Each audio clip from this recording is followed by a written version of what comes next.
और आपको बता दें कि हरियाणा बीजेपी में राज्यसभा चुनाव को लेकर हलचल तेज है। कुलदीप बिश्नोई ने बीजेपी अध्यक्ष जेपी नड्डा से मुलाकात की है। कल गृह मंत्री अमित शाह से भी कुलदीप बिश्नोई ने मुलाकात की थी। केंद्रीय मंत्री मनोहर लाल से भी कुलदीप बिश्नोई की मुलाकात हुई थी और ऐसे में माना जा रहा है कि राज्यसभा चुनाव को लेकर चर्चा कुलदीप बिश्नोई ने सभी बड़े नेताओं से की है।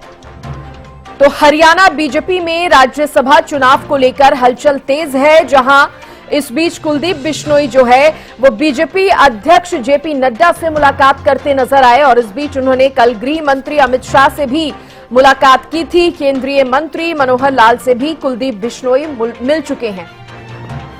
तो मुलाकातों का सिलसिला भी शुरू हो चुका है। अपनी दावेदारी कहीं ना कहीं कुलदीप बिश्नोई जो है यहां पर पेश करते हुए नजर आए होंगे और जिस तरह से राज्यसभा चुनाव को लेकर भारतीय जनता पार्टी में हलचल नजर आ रही है, हालांकि नाम तो कई हैं, जिनमें से एक नाम कुलदीप बिश्नोई का भी है। फिलहाल ये 3 तस्वीरें आप देख रहे हैं मुलाकात के दौरान की, जब अमित शाह से वो मिले, फिर जेपी नड्डा और मनोहर लाल से भी कुलदीप बिश्नोई ने मुलाकात की है।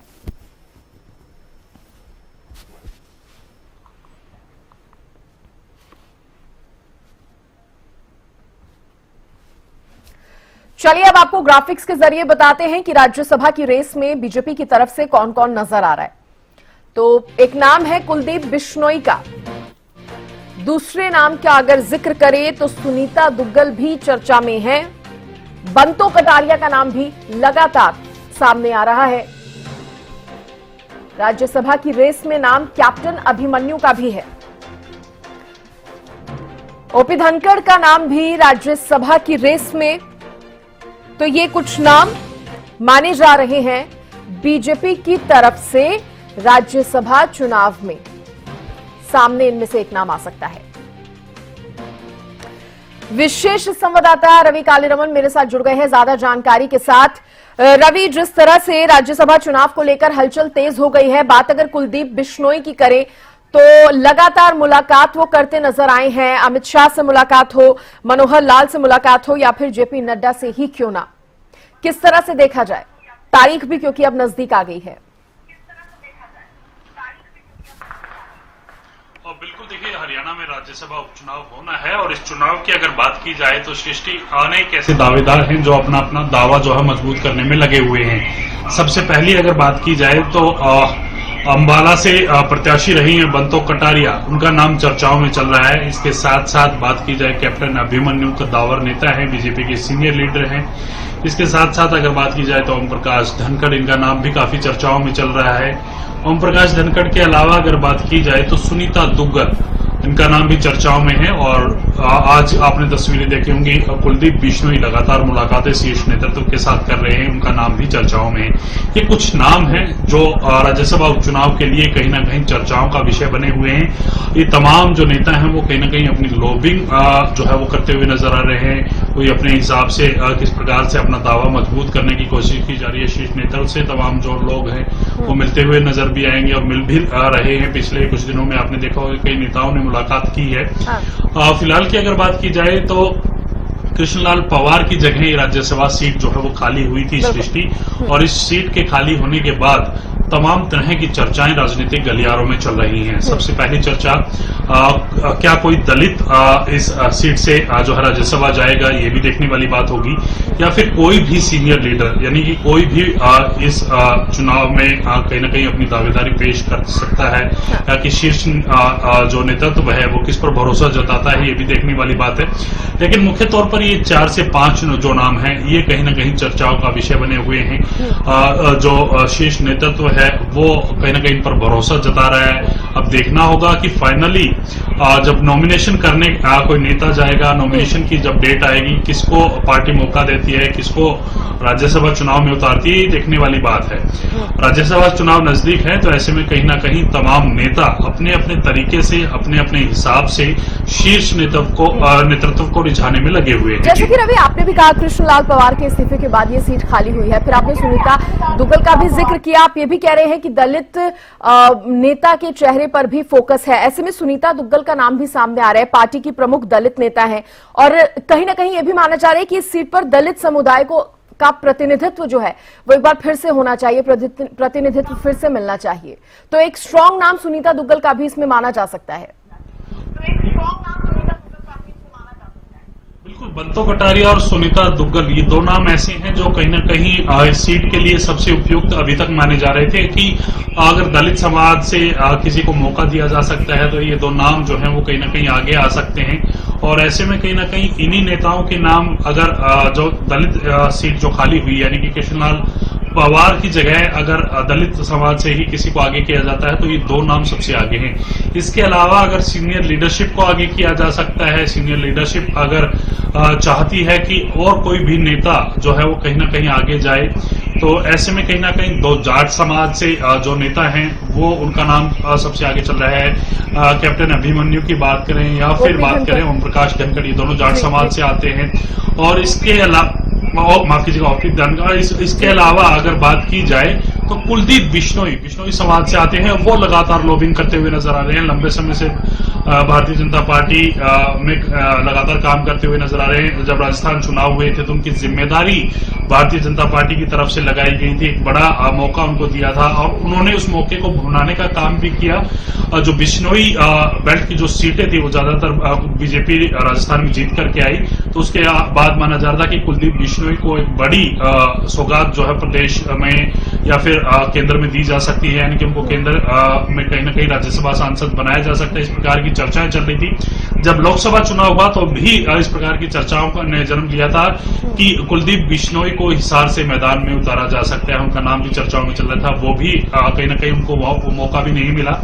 अब राज्यसभा जो सीट खाली हुई है, उपचुनाव होना है, तो कुलदीप बिश्नोई का नाम भी कहीं ना कहीं आगे जो है वो चल रहा है। कुलदीप बिश्नोई आप देख रहे होंगे किस प्रकार से तमाम सीनियर लीडरशिप से लगातार मुलाकात कर रहे हैं। तो अब देखना होगा कि सीनियर लीडरशिप किस प्रकार का फैसला लेती है, किसको मौका देती है। लेकिन नंबर्स की अगर बात की जाए सृष्टि, तो नंबर्स भारतीय जनता पार्टी के पास पर्याप्त हैं, यानी कि बीजेपी का कोई भी कैंडिडेट राज्यसभा उपचुनाव में अगर आता है तो उसका जीतना लगभग। रवि, इससे पहले वाले राज्यसभा की चुनाव की अगर हम बात करें, हाल ही में हुआ, किरण चौधरी यहां से बीजेपी की तरफ से राज्यसभा सांसद जो है वो चुनी गई और कहीं ना कहीं तब भी हमने देखा था कि कांग्रेस बिल्कुल भी, ये कहना गलत नहीं होगा कि इंटरेस्ट लेती हुई नजर नहीं आई, क्योंकि कांग्रेस को भी समझ आ रहा था कि संख्या बल नहीं है और कुछ इसी तरह के तस्वीर जो है इस राज्यसभा में चुनाव में भी रह सकती है क्या? क्योंकि अभी भी अगर आप आंकड़ों का जिक्र कर रहे हैं, संख्या बल का जिक्र कर रहे हैं, तो हम साफ तौर पर देख रहे हैं कि भारतीय जनता पार्टी मजबूत है।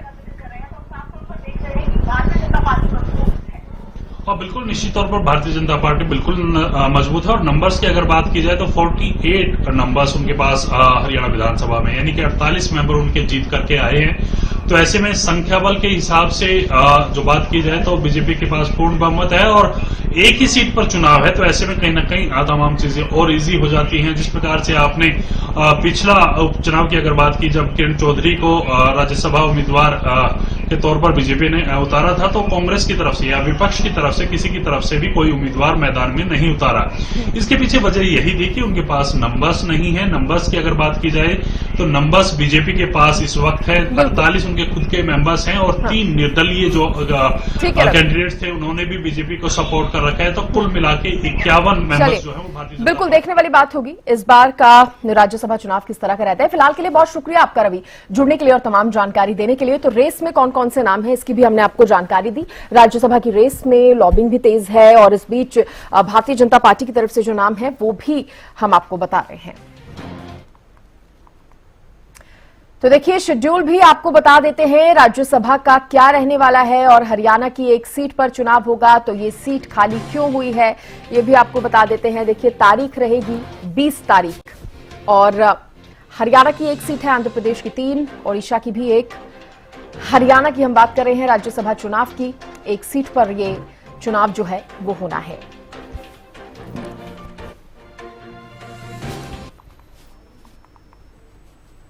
तो वहीं हरियाणा में राज्यसभा चुनाव को लेकर बीजेपी नेताओं का क्या कुछ कहना है वो भी आपको सुनाते हैं।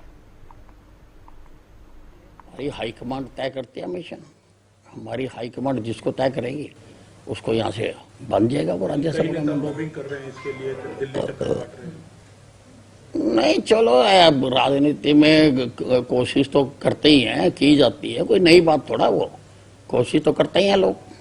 तारीखों का ऐलान हो चुका है। एकमात्र सीट का हरियाणा में चुनाव है और संख्या बल की बात करें तो 100% राज्यसभा की सीट भारतीय जनता पार्टी जीतेगी।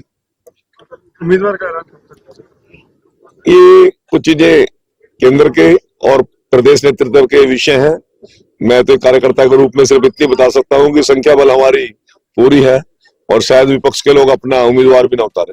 देखिए, ऐसा है, इसका फैसला पार्टी हाईकमांड करती है, शीर्ष नेतृत्व इसका फैसला करता है और मुझे पूरी उम्मीद है कि शीर्ष नेतृत्व जो फैसला करेगा वो बिल्कुल ठीक करेगा। कुलदीप बिश्नोई, सुनीता दुग्गल, संजय भाटिया ऐसे तमाम नाम हैं जो राज्यसभा में जा सकते हैं। तो क्या तैयारी है राज्यसभा चुनाव को लेकर, क्योंकि तिथि का भी ऐलान हो गया है? वो हमारी केंद्रीय पार्टी का मैटर है। तो राज्यसभा चुनाव पर पूर्व सीएम भूपेंद्र सिंह हुड्डा की भी प्रतिक्रिया सामने आई है। कांग्रेस विधायकों की संख्या को उन्होंने कम बताया, कहा कि हमारे पास संख्या नहीं है।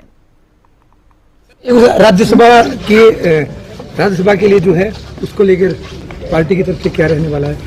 पार्टी का हमारे तो नंबर नहीं है सर। एक राज्यसभा के लिए जो है उसको लेकर पार्टी की तरफ से क्या रहने वाला है? पार्टी का हमारे तो नंबर नहीं है।